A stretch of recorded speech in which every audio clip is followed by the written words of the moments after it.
The PS1's got a big old library that's many thousands strong. The actual number seems to change depending on where you look, but there's definitely more than like 12 games in its catalogue. With so many games, there are bound to be some that even we had never heard of, and we're the arbiters of PS1 funk and junk. Let us know down below how many games you'd heard of already, but first, can I just say...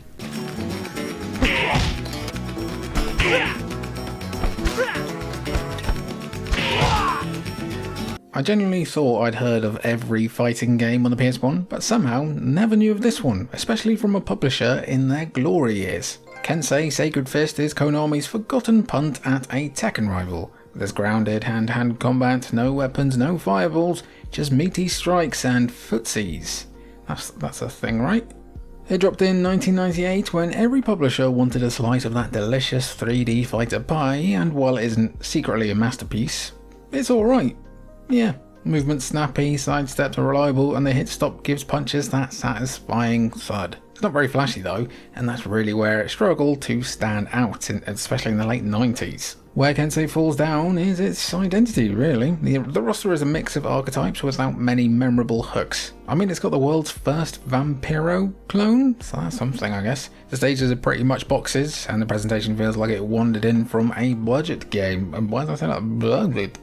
Reviews at the time were lukewarm for pretty much exactly that reason. It was competent, but just not excellent. If you were buying one fighting game in 1998, it probably wasn't this one. Still, if you like just punching stuff on your PlayStation, Kensei is pretty fun for how straight-faced it is. There's no gimmicks, you just get elbows, jabs, and the age-old art of baiting a whiff. That's where you get your opponent to smell you to distract them, of course. Right, time for a change of tone.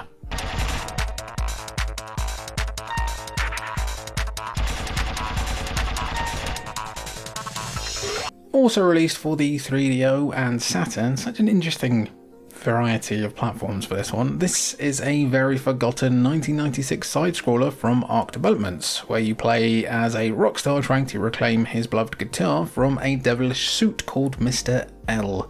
Really? Mr. L? Did the Twitter blue tick write this? But the gimmick here writes itself. Your axe is also a gun, so you're hopping through gaudy stages, blasting enemies while ricocheting shots off walls like a pinball wizard. How do you think he does it?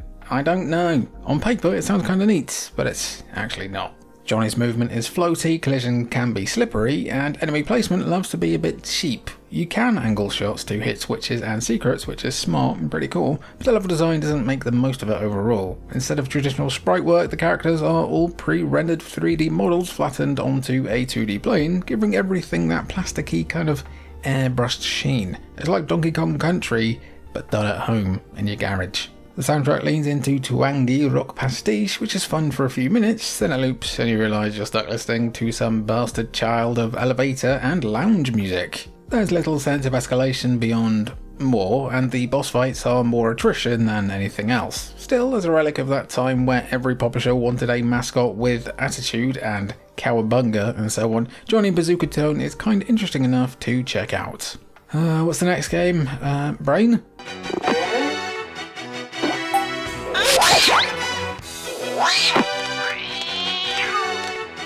Developed by the same minds behind Space Ace, Brain Dead 13 is a mid-90s interactive cartoon from the Dragon's Lair School of Design. That basically means it's not very fun these days, but it is nice to look at. Sort of. You are Lance, a mouthy tech dragged into the lair of Dr. Nero Neurosis, and survival is a memory game disguised as a video game. It's like Bop It with higher stakes. Each scene is a fully animated set piece where you guess the correct input within basically a heartbeat. Sometimes you press left and die, other times you press right and then still die. On PS1, it's very much a port of its time. The hand-drawn animation is genuinely slick with loud colours and rubbery motion that's a nice time capsule. But video compression turns the artwork into a crunchy kind of soup, and the controls feel a little as if designed by hamsters for hamsters. Load times also aren't great either. You can map the correct route through a room, but you do it by trial and error, and it just feels like it's wasting your time. To be fair, Brain Dead 13 is more like an animated booby trap with a sense of humour, and it does have a nice energy to it. The problem is longevity and repetition, especially as it's like less than an hour long. Once you've memorised the flowchart, there isn't much left to chew on beyond admiring the animation and wondering how many times Lance can be flattened, zapped or fed to something with too many teeth.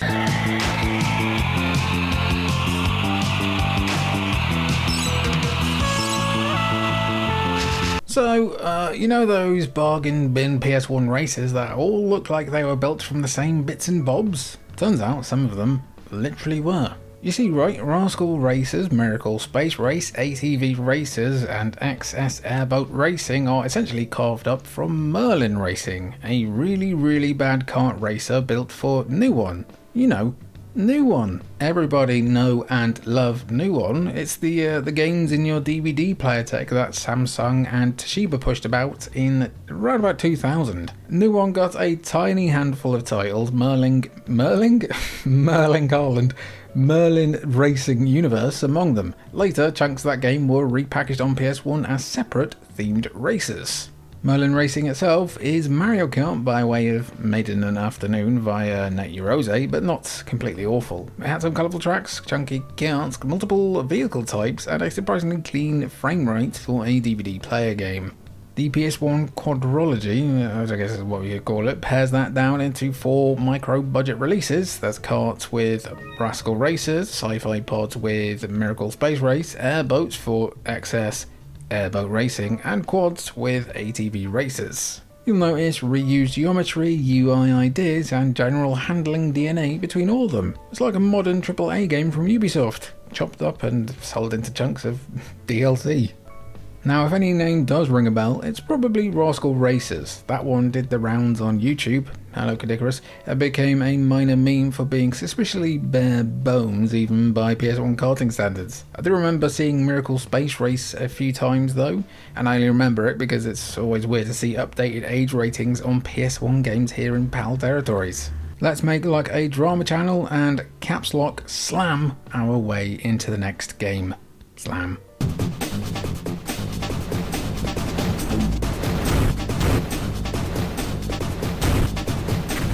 Take an alt rock band, wrap a CG cheese dream around it all, and ship it as a shooter game. That's Slamscape, and Slamscape is mid-90s multimedia thinking summed all the way up. Released in 1999 by Viacom New Media, yes, that's the MTV Viacom arm moonlighting as a game label. It pairs arena vehicle combat with an original reactive soundtrack by God Lives Underwater. Whoa, what do you mean who? You know, 16,000 listeners a month on Spotify, God Lives Underwater? They're not awful though. They're okay. You pilot a rocket ram called the Slamjet through surreal arenas while hunting hidden orbs and fending off respawning weirdos. You're trapped in a simulator with other captives, so you clear a zone, move to the next, try not to get mulched. Mechanically, it's closer to a lock-on hovercraft arena game than Twisted Metal, with lots of strafing and sudden 180s as the soundtrack throbs underneath. On paper, that interactive soundtrack plus nightmare carnival pitch is kinda neat. In practice, the arenas feel a bit samey, navigation can be disorientating, and the combat lacks bite once you've clocked the enemy patterns. Reviews did not mince words with this one though. Next Generation gave the PS1 version 1 star out of 5. In terms of how Games Mags reviewed games back then, that's basically asking for capital punishment for its developers. As a curio though, it is worth a look and or listen. It doesn't all quite come together, but some of the extremely negative word of mouth does feel a little bit like overkill.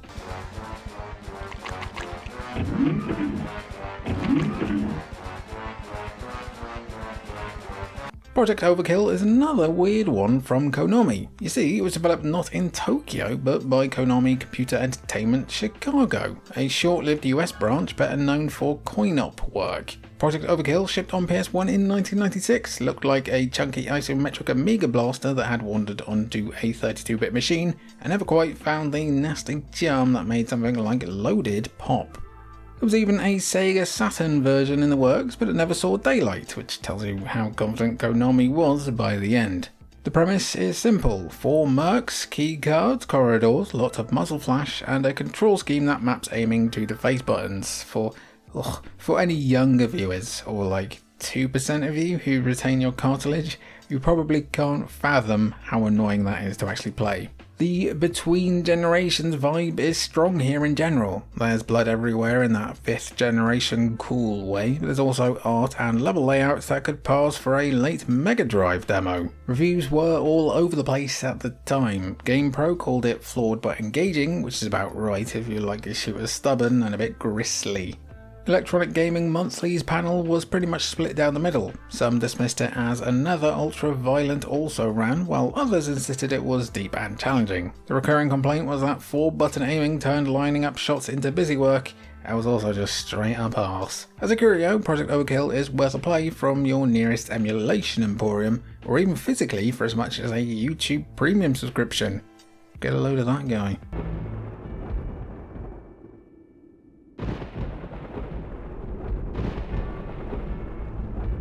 Not some deeply unsettling guerrilla-based grot, Silverlode is instead a strange game developed by some of the minds who would eventually go on to make C12. Oh yeah, C12 again, baby. You can't escape it on this channel. You can't. You just can't. Also, they did Primal and Ghost Hunter. Neat.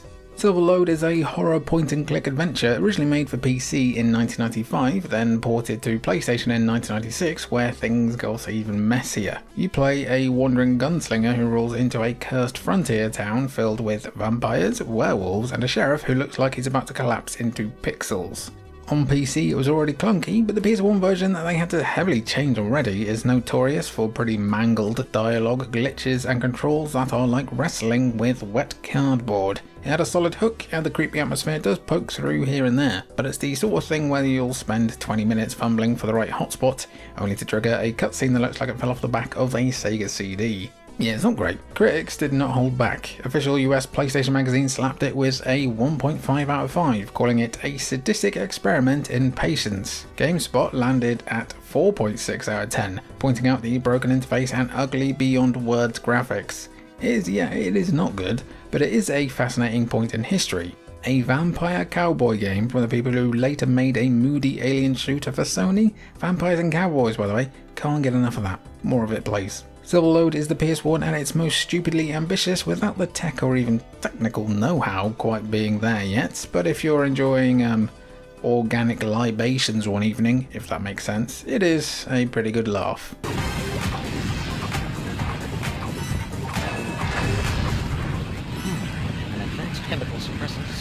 Rosco McQueen Firefighter Extreme takes the very ordinary idea of fire safety and tries to stretch it into a full PS1 action game. In the third dimension. Add an echo there, please. Cheers. Dimension. You play as a towering firefighter who's stomping through burning buildings, blasting water, smashing fuse boxes, and dragging survivors out before the timer hits 0. Released in 1997 across PAL territories before eventually coming to America in late 1998, it stood out simply because almost nobody else was touching this kind of theme. Well, in the 5th generation anyway.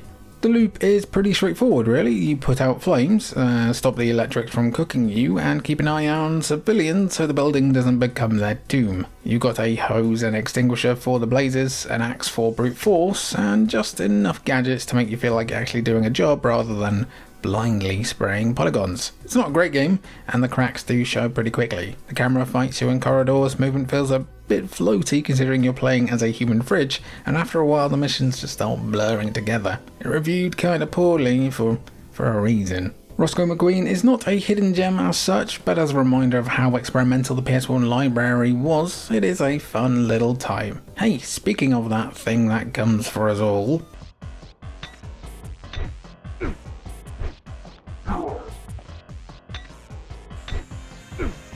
Excalibur 2555 AD is the awkward middle step between Tomb Raider and a budget sci-fi adventure that John Travolta might have been in. Well, where's he gone?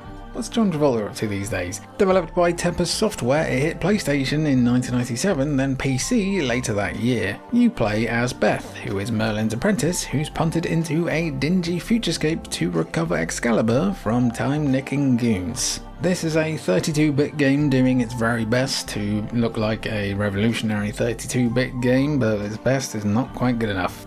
Excalibur 2555 has proper 3D rooms, voice acting, and a few spells. That's great, isn't it? It plays like a stop-start maze of small rooms where you trade objects, poke switches, and fight by standing toe-to-toe while the frame rate begs for mercy. The comparison marketing didn't help, which saw that guys loved Lara Croft and just decided to make Beth have her arse out all the time.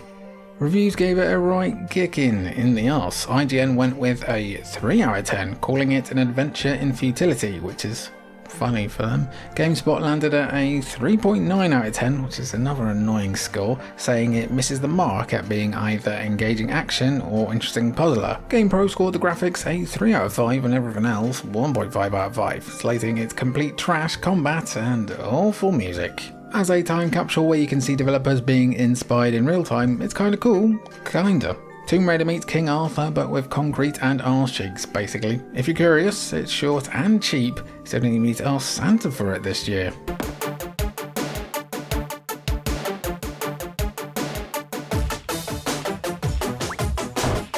Santa Claus Saves the Earth arrived so late on PS1 that you could practically hear Jack and Dexter impatiently tapping on their watches. Yeah, we're talking 2002 late. Even better, it was developed in Lithuania by Evil Gammas, who later became Nord Current, who are famous for just a whole load of shit.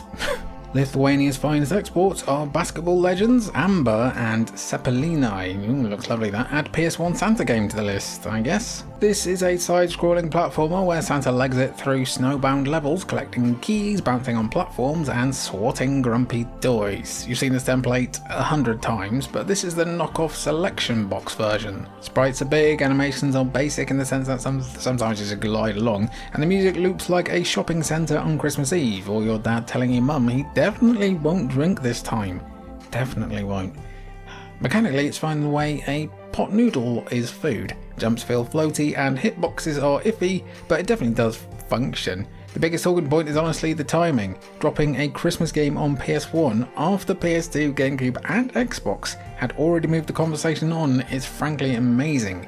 It even came out with a GBA as well. Still, fair play to Lithuania. You don't think Macedonia doing this stuff, do you?